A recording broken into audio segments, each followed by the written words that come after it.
지금 우리나라를 휩쓸고 있는 코로나19 전염병은 그 전파력이 매우 큰 바이러스가 옮기는 병입니다.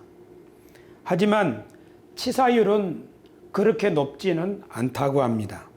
그러므로 노약자들이나 이미 어떤 질환을 앓고 계신 분들은 매우 조심해야 되겠지만, 건강한 사람의 경우에는 감기처럼 능히 이겨낼 수 있다, 그렇게 보도가 되고 있습니다. 어젯밤까지 우리나라의 감염 확정자는 433명, 그 중에 18명은 회복되어서 일상으로 돌아갔다고 합니다. 어젯밤까지 사망자는 3명으로 보도되었습니다. 우리는 이 위기를 슬기롭게 극복해야 하겠습니다. 오늘 저는 그동안 했던 누가복음 설교를 잠시 중단하고 이 전염병을 우리가 어떻게 이해하고 그리스도인으로서 이 시절에, 이 시국에 우리가 어떻게 해야 하겠는가 하는 것을 여러분께 말씀드리고자 합니다. 교우 여러분, 세균이나 미생물에 대한 지식이 없던 시절에는 전염병이라고 하는 것은 하늘이 내리는 천벌이라고 생각을 했습니다. 연병은 천벌, 하늘이 내리는 병이라고 생각했던 거죠. 하나님은 죄 지은 사람, 악한 사람을 또는 그 나라를 전염병으로 벌하시는 분이라고 생각하기도 했습니다. 그렇지만 지금부터 160년 전 프랑스 세균학자인 루이 파스테르라고 하는 분이 발효에 대한 연구를 하면서 효모를 발견하고 우리 눈에 보이지 않는 현미경으로만 볼 수 있는 세균이 질병을 일으킨다는 사실을 알아냈습니다. 그래서 광견병 치료약을 개발하기도 하고, 또 양떼들에게 옮기는 탄저병을 치료하는 백신을 개발하기도 했습니다. 닭 콜레라 백신을 이 루이 파스테르라고 하는 분이 만들어내기도 했습니다. 이처럼 눈에 보이지 않는 미생물, 세균, 바이러스, 이런 것을 사람이 연구하고 나면서 이 전염병이라고 하는 것은 하나님이 내리는 그런 형벌이 아니라 눈에 보이지 않는 세균이나 바이러스 때문에 옮기는 병이라는 사실이 명확해졌던 것입니다.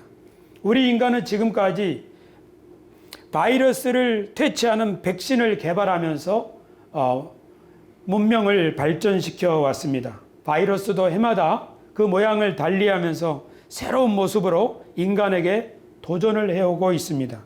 금년에 나타난 신종 코로나 바이러스도 그 모양이 둥근 왕관 모양이다, 그래서 코로나 바이러스라고 말하고 있습니다. 현재 많은 학자들이 기업이나 정부의 후원을 힘입어서 백신을 개발하는 일에 박차를 가하고 있으니 열매를 맺게 될 줄로 믿습니다. 그러므로 우리는 신종 바이러스 이것이 하나님의 심판이라든지 또는 하나님께서 어떤 정부나 어떤 나라를 벌 주시기 위하여 경고로 내리는 것이다 라고 하는 생각이 옳지 않다는 것을 분명히 알아야만 하겠습니다. 여러분, 다시 한번 말씀드리지만 미생물이나 세균에 대한 과학적 지식이 없던 시절, 그 시절에 기록된 성경의 전염병을 하나님이 내리는 형벌이다 이렇게 기록하는 그 기록들은 그런 과학적 지식이 없던 시절에 사람들이 세상에서 일어나는 일을 이해하는 것을 표현하는 방식이었다는 것을 우리는 기억해야 하겠습니다. 시편 91편 6절에 전염병에 대해서 이렇게 기록되어 있습니다. 어두울 때 퍼지는 전염병에서 하나님이 우리를 건져주실 것이다. 그러니까 이 시편 기자는 전염병이라고 하는 것은 어두울 때 번지는 그러한 공포, 두려운 일이라고 이해하고 있으니 그 시절에 어떻게 세균이며 바이러스며 이런 데 대한 지식이 있었겠습니까? 성경에 있는 이 기록들은 당시의 지식으로 현상들을 표현한 말이라는 것을 우리가 꼭 기억해야만 하겠습니다. 그러나 교우 여러분들께서는 출애굽기에 나오는 그 10가지 재앙 중에 가축이나 사람에게 옮겼던 그 악질, 독종, 우리 성경에는 지금 돌림병이라고 나오는데요. 하나님이 그 파라오를 벌주시기 위하여 그 이집트 전역에 돌림병을 돌게 하셔서 가축들도 죽고 사람들도 많이 이렇게 고통을 겪었다는 기록을 우리는 읽을 수 있습니다.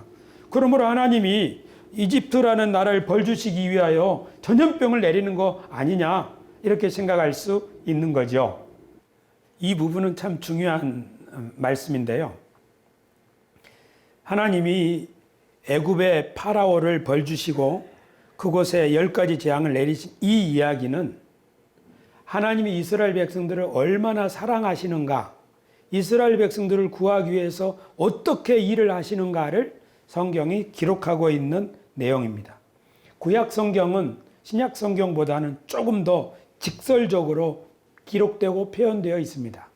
하나님이 우리를 사랑하신다 하는 표현도 구약에서는 하나님은 질투하면서 우리를 사랑하신다고 그렇게 기록되어 있습니다. 그러나 신약 성경에 하나님이 우리를 사랑하신다 하는 표현은 조금 다르게 기록되어 있습니다. 로마서 5장 8절 말씀에 보면 이렇게 기록되어 있죠. 우리가 아직 죄인 되었을 때에 그리스도께서 우리를 위하여 죽으심으로 하나님께서 우리에 대한 자기의 사랑을 확증하셨느니라.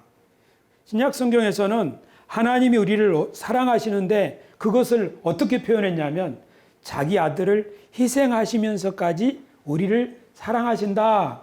그렇게 표현하는 거예요.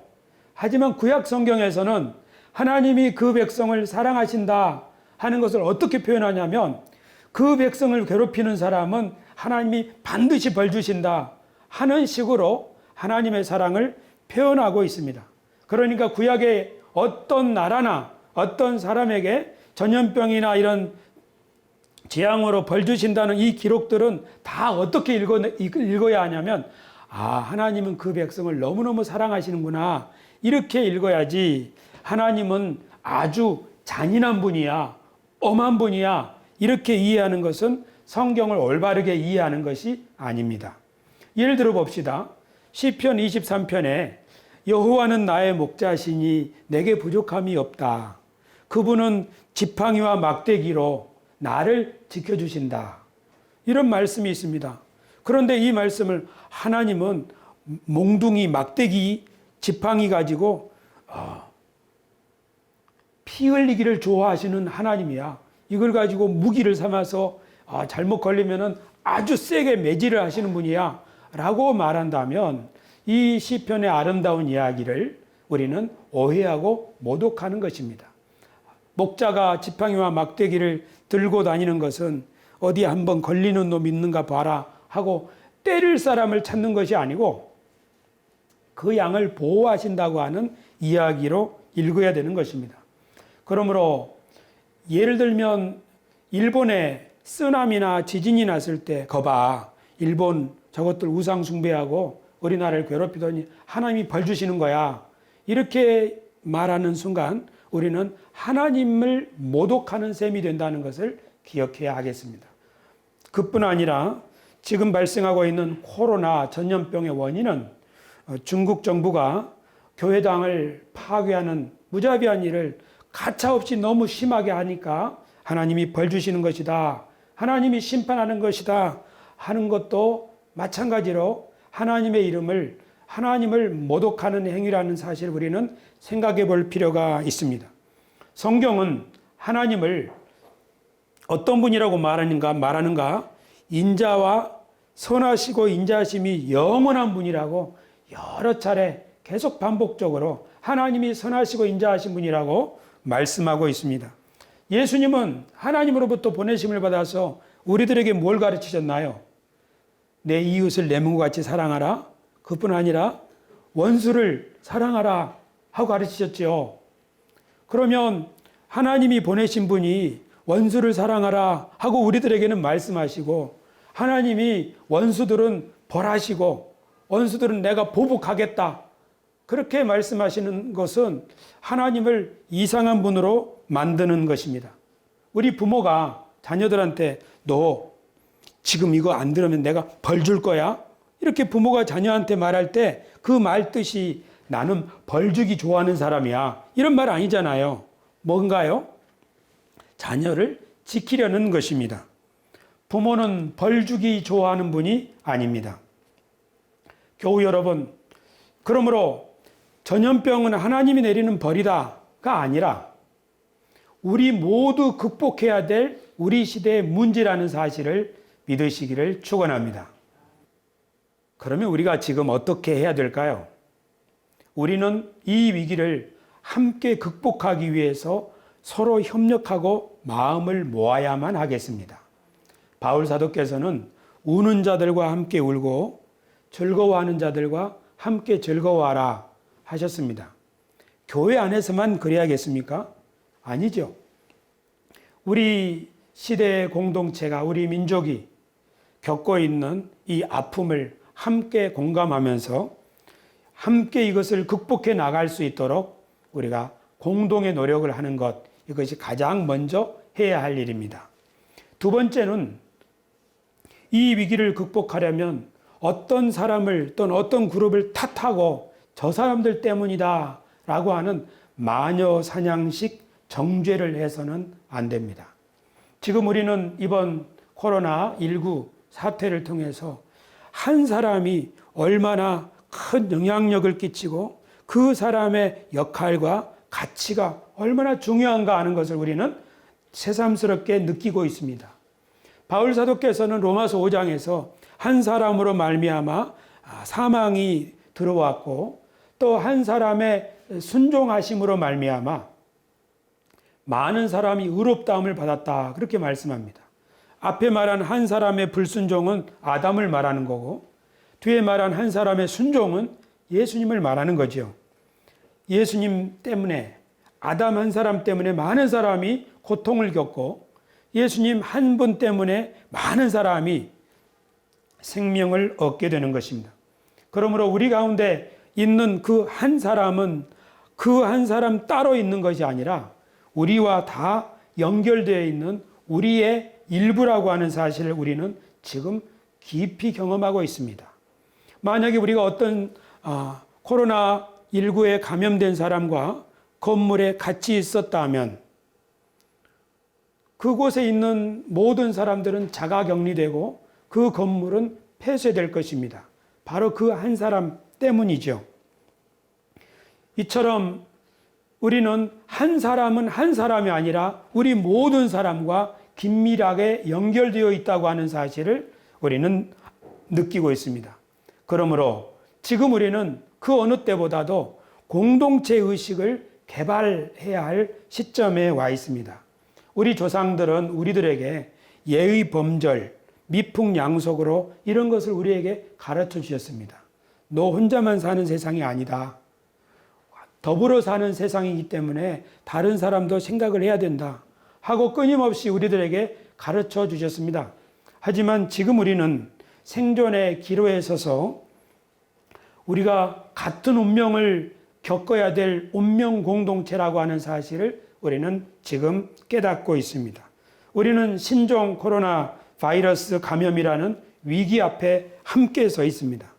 우리는 지금 지구적으로 다가오는 환경 오염 때문에 생태계 파괴와 멸종, 종의 멸망이라고 하는 위기 앞에 서 있습니다. 지금 우리는 그 어느 때보다도 지구 전체가 서로 연합해야만 극복해야 할 수 있는 일들이 많아지고 있는 시대에 살고 있습니다. 그러므로 지금 우리는 지구 시민 의식을 개발해야 될 시대 가운데 살고 있습니다. 무슨 의식이라고요? 지구 시민 의식. 목사님, 서울 시민 의식부터 해야죠. 맞아요. 이 코로나 이것 때문에 생각해 보는 거예요.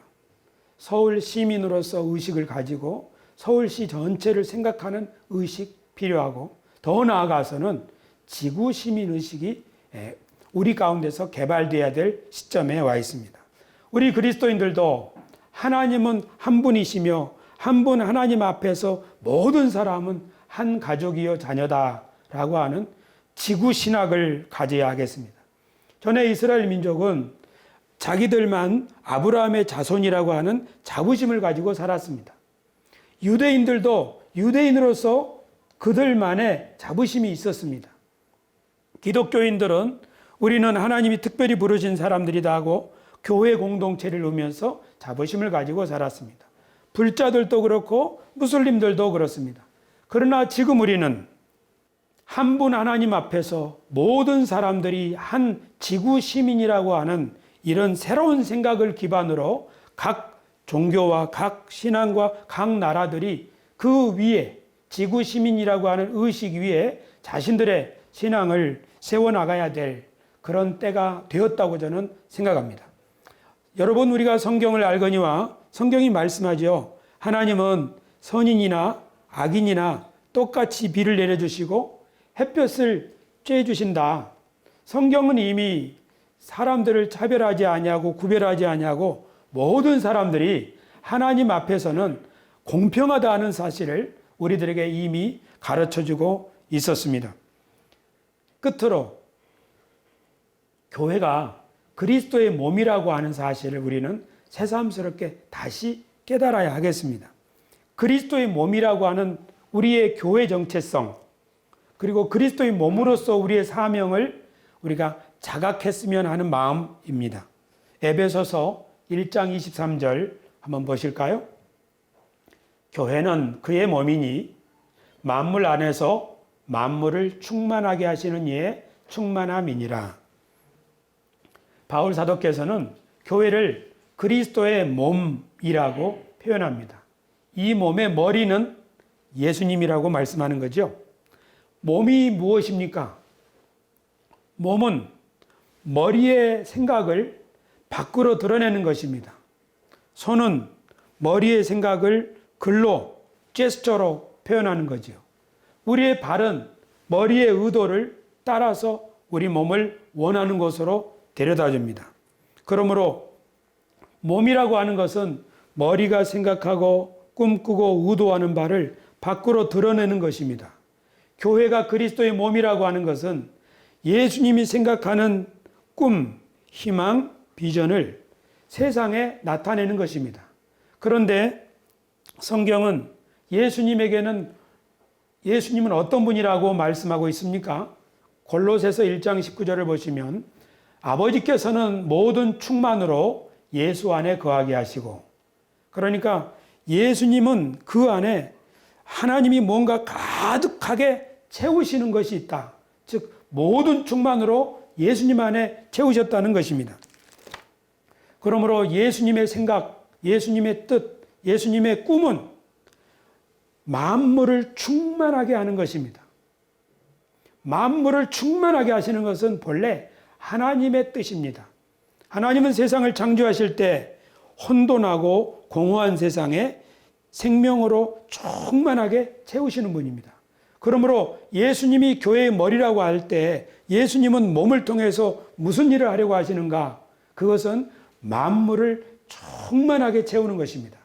그러므로 우리 교회가 예수님의 몸으로서 그 본분을 이해하고 충실히 살아가면 어떤 일이 생기게 되는가?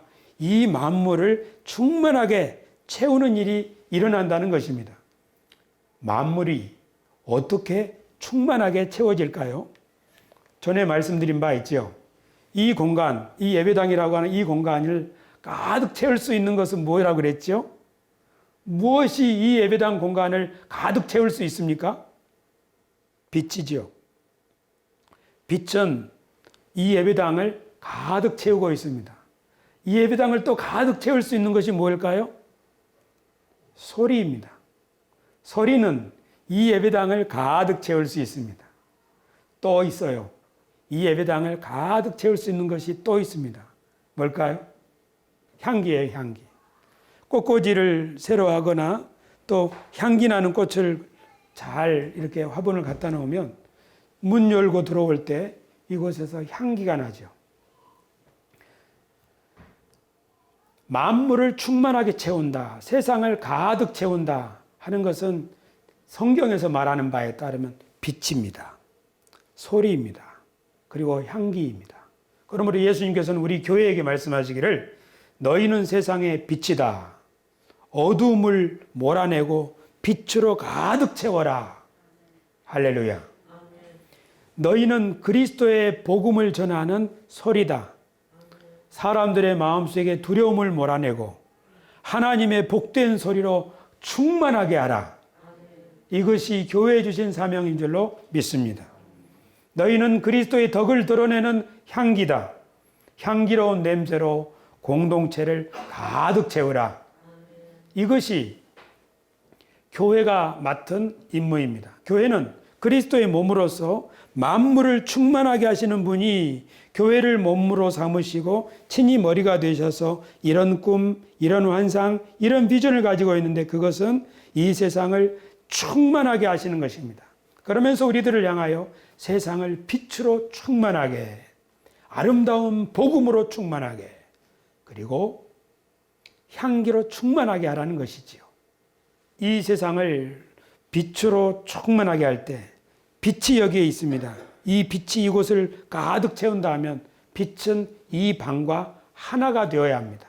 하나가 되어야 합니다. 그뿐만 아닙니다.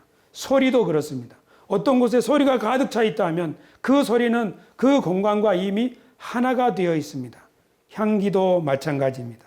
교회가 세상을 빛으로, 아름다운 복음으로, 그리고 향기로 가득 채운다는 말은 교회가 이 세상, 이 만물과 하나가 된다는 뜻입니다. 그러므로 교회가 이 세상에 하나님의 향기로, 하나님의 복음으로, 하나님의 빛으로 가득 채울 때 어떤 일이 생기겠습니까? 세상 전체가 그리스도의 몸으로 바뀌는 거지요. 지금은 교회만 그리스도의 몸입니다. 그러나 교회를 통해서 만물을 충만하게 하시는 분의 충만한 역사가 나타나면 이 만물이 다 하나님의 영광을 노래하는 하나님의 성전이 될 것입니다. 사도 요한은 요한계시록에서 이것을 미리 보았습니다. 반모섬에서 요한은 하늘과 땅이 하나 되는 환상을 보았습니다. 그것은 세상의 마지막 날에 이루어질 일인데 하늘로부터 거룩한 하나님의 성전이 내려오는 것이 아니라 성전보다 엄청나게 큰 거대한 도시, 새 예루살렘 도시, 예루살렘 성이 내려와서 이 땅에 임하는 것을 보았습니다. 거기는 성전이 쓸데없으니, 왜냐하면 그 성전, 아니 그 성 전체, 그 도시 전체, 그 세상 전체가 하나의 성전처럼 하나님으로 충만해 있는 것을 보았기 때문입니다. 교회가 만물을 충만하게 하시는 그리스도의 사명을 잘 감당할 때 하나님의 꿈, 하나님의 비전이 이루어지는데 그것은 온 세상이 거룩한 하나님의 영광으로 가득하게 되는 것입니다. 성경은 그런 세상을 가리켜서 새 하늘과 새 땅이라고 말씀했습니다. 교우 여러분, 지금 우리는 어떤 병원의 응급실에 한 사람 때문에 그 응급실에 바이러스가 가득 찼을 것이라고 생각하고 폐쇄했다는 뉴스를 듣습니다. 우리는 어떤 병원의 병동 자체가 폐쇄되었다는 말을 듣습니다. 왜냐하면 그곳에 이 바이러스로 가득 차 있을 것이라고 하는 그런 생각 때문입니다. 우리는 지금 어떤 도시가 칙칙한 바이러스로 가득 채워져 가고 있는 것을 보고 있습니다. 한반도 전역이 이 바이러스로 점점 확산, 퍼져가고 있는 것을 보고 있습니다. 하지만 우리 민족이, 우리 모든 백성이 한마음이 되어서 잘 대처한다 하면 이 어둠의 세력은 물러갈 줄로 믿습니다. 어두움은 빛에 쫓겨나가고 두려움과 한숨, 이것은 기쁨의 노래로 바뀔 날이 올 줄로 믿습니다. 방마다 칙칙한 소독약 냄새는 다 떠나가고 방향제가 내뿜는 향기로운 꽃 냄새로 다시금 은은한 때가 오게 될 줄로 믿습니다. 그리스도의 몸인 교회가 꿈꿔야 될 환상과 비전, 그것이 이것입니다. 가장 큰 핍박 때문에 암울한 시절에 살았던 사도 요한과 계시록의 그리스도인들은 가장 영광스러운 하나님의 영광, 그것을 보았습니다. 그것이 아름다운 판타지 요한계시록입니다. 우리는 지금 정말로 암울한 시절을 살고 있습니다. 교회 오는 걸음도 그렇고 일상을 살아가는 것도 그렇습니다. 뭔가 어두침침한, 뭔가 음침한 기운이 우리를 누르고 있는 것만 같습니다. 이때 우리가 믿은, 우리가 배운 하나님은 어떤 분입니까? 우리가 읽은 성경 말씀은 우리에게 무엇을 꿈꾸고 무엇을 희망하라고 우리에게 가르쳐 주었습니까? 코로나19 바이러스가 점점 확산되어 가는 이 시점에서 그리스도의 몸인 교회는 만물을 충만하게 하시는 하나님의 충만을 꿈꾸어야만 하겠습니다. 어두움을 빛으로 몰아내고 한숨을 몰아내고 승리의 개가를 부르는 이 합창의 선창자가 되어야 될 줄로 믿습니다. 마침내 우리가 사는 이 땅을 아름다운 향기로 가득 채울 수 있고 채워야 하는 그 일에 우리들이 함께 협력하고 동참하는 우리들이 되어야 하겠습니다. 믿으시면 아멘 합시다. 그러니까 너무 걱정하지 말고 지혜롭게 행동하자고요. 그러면 이런 믿음을 가지고 있는 사람들은 이제 우리 각자가 어떻게 행동을 해야 될지 조금 더 명확해질 것입니다.